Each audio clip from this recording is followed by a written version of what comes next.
Norse. Possibly the most sought after and rare religion in all of EU4, which doesn't even exist in the 1444 start date. In this video, I will show you the only real consistent way to get Norse, because what I see from everyone else's guides and tutorials on how to get Norse is that they bottleneck themselves and tunnel vision onto the very rare and frankly very stupid event chain. Yes, the conversion is simple once you do get it, but getting this event in the first place is very RNG dependent. But the second method, you may get Norse a bit later, it may be slightly more painful, but it's a 100% consistent way to get Norse as most people. The only YouTuber I've actually seen this do correctly is 𝓐𝓻𝓽𝓲𝓸𝓷, but even he overcomplicated it a lot more than it needs to be, I feel like. So I will be showing how I would do it instead. You could do this as anyone, and to prove it, I won't even be starting as a Scandinavian. I will be starting as Brandenburg, into Prussia, and forming North Prussia. Why? Because I needed clickbait. Teehee. Now let me explain how this actually can be done as anyone by looking up at the event and seeing what needs to be done. The only major bottleneck of this is getting animists rebels into Scandinavia somehow, and having primary culture of one of the Nordics. That's all the requirements that are needed, alongside being in the Age of Reformations. And compared to the other event, which is very heavy on the mean time to happen timer, this one isn't as much, and you could actually do this while chilling for the most part. Just play your game normally, and whenever the opportunity arises, start conquering mainland Denmark, and snipe the North Atlantic Islands and Iceland away from Norway the second you can. As most nations, you will unfortunately also need to go with exploration ideas first. Not only for the coring range, but also for the colonists who we will need later. The reason I'm doing this is because you need both a lot of provinces and a lot of development to flip to a Nordic primary culture, with Denmark being by far the easiest. Then I need Iceland and the North Atlantic Islands for the anime zealots to eventually cross over to Scandinavia. While on your conquest of Scandinavia, you also should snipe Stockholm. And as you can see, I have begun colonizing into the New World via Greenland. You will need at least one province in Greenland for the animists to eventually cross over. Now that you are getting into the colonization part, the plan is this. The northern Mexican tribes are animist. Guamar and the other one, I actually forgot its name. What you need to do is get a land border with at least one of them, conquer it, annex it, and then release it as your vassal.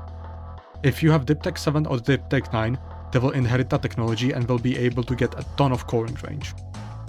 If you give them a coastline, which should be overextension free for them because it's your call already, and if you give a core to a vassal, then that vassal will receive the core, you should be able to conquer your way up the North American continent to reach Newfoundland.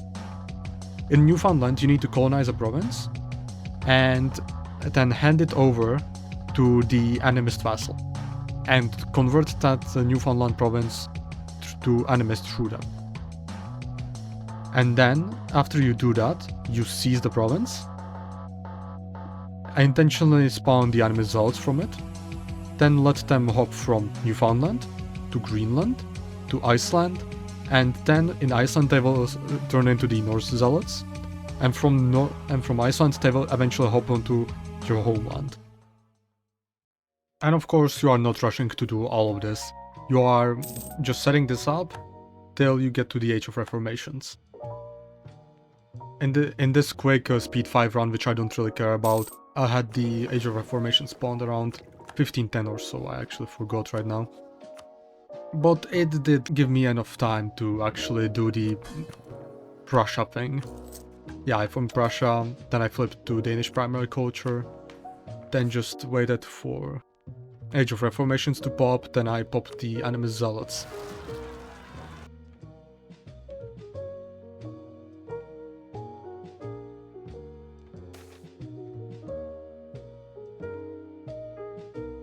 As you can see, they did come to my homeland, but since most of my development has been in the Danish provinces and those aren't technical on my mainland.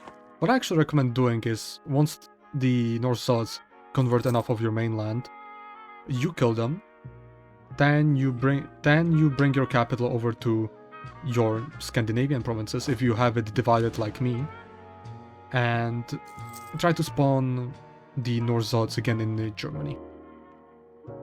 To actually flip to Norse from the pagan zealots you just spawned, since you cannot accept their demands, and since zealots work the way the zealots do, which means you need development plurality of a particular religion before zealots can actually flip your state religion, you have to do the very painful thing of letting them run around all over your country, sieging provinces, flipping it to Norse, till you get the development plurality in Norse provinces.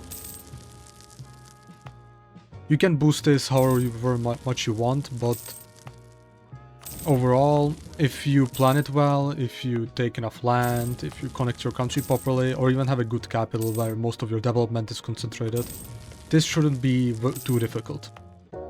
Once they get development plurality, what you will have to do is break to the zealots, or just break to rebels overall, which means they need to siege more than 50% of your country while holding any kind of fort, or they need to siege your capital for more than 2 years. And there you have it! You're Norse now! You can now flex on everyone with this little campaign idea, saying, "Oh my god guys, I am Norse on Iron Man, I'm so cool and awesome. Why is no one talking to me?" But seriously, it's a nice little campaign idea for if you never actually tried Norse. It's a unique religion. Well, as unique as these mechanics can be. Let me actually take you to a real game where I didn't just speed 5 through everything and actually cared about the campaign more beyond just recording it. As you can see, this is my game where I started as Rugen. Did a very similar thing with flipping to Danish, then taking all the way to Iceland, colonizing, spawning enemy zealots, then getting the Norse rebels that way, then converting my mainland. And I've been having a very great game with this. It's been neat being a pirate republic, which eventually swapped to Norse ideas. That's an idea set you get with +2 stability, 90% religious unity, while you're one of the Scandinavian primary cultures. It's a very cool idea set, actually, I like it.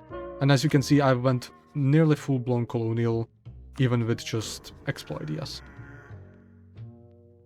Yeah, it's a nice last campaign to do before EU5 comes out. By the way, everyone, have fun with the EU5. I really hope it will be great. I will not be able to play it, but I hope that everyone who can will have a great time. Bye-bye! The shape of 𝓐𝓽𝓲𝓸𝓷's skull and teeth suggests a very different biting style to the flesh-tearing dinosaurs. With a broad, short and muscular skull, it was a dino better adapted to biting and gripping rather than slashing its prey.